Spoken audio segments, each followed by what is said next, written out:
युद्धातील वाढत्या तणावाचा परिणाम आता महाराष्ट्रातील सर्वसामान्यांच्या स्वयंपाकघरापर्यंत पोहोचू लागला आहे।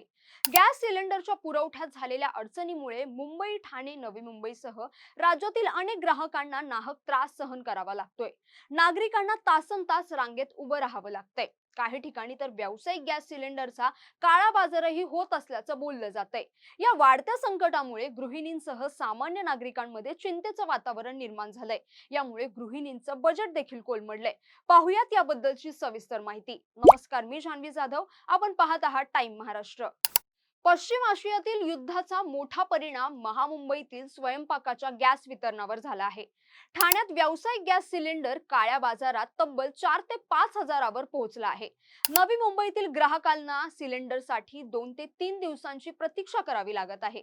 मुंबई, रायगड, पालघरमध्येही या टंचाईचे चटके तीव्र आहेत।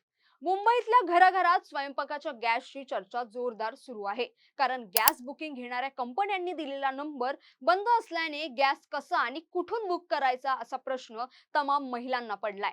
दरम्यान संबंधित नंबरहून गॅस बुक होत नसल्याने इतर ॲपचा पर्याय देखील पुढे असला तरी नोंदणीकृत नंबरहून गॅस बुक केल्यानंतर निश्चित दिवसांचा कालावधी दाखवला जात असल्याने गृहिणींसमोर टेन्शन वाढलं आहे। व्यावसायिक गॅस सिलेंडरचा काही जण काळा बाजार करत असल्याचा आरोप ठाण्यातील हॉटेल व्यावसायिकांनी केलाय।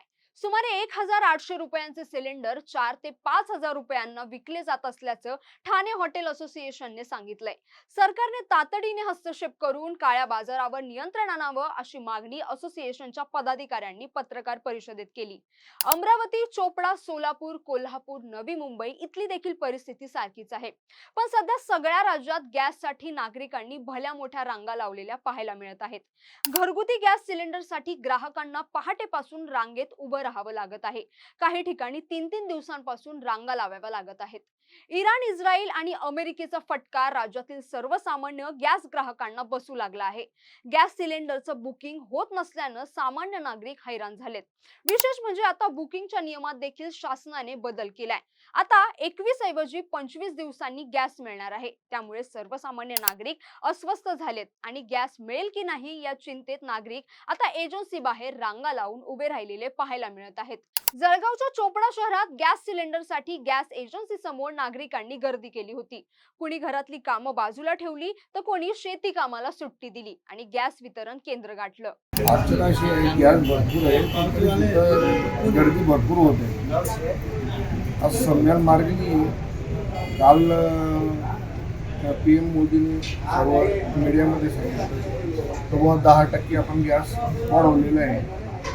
भरपूर गॅस आहे, उपलब्ध आहे भारतमध्ये, तरी सुद्धा लोक गर्दी करताय।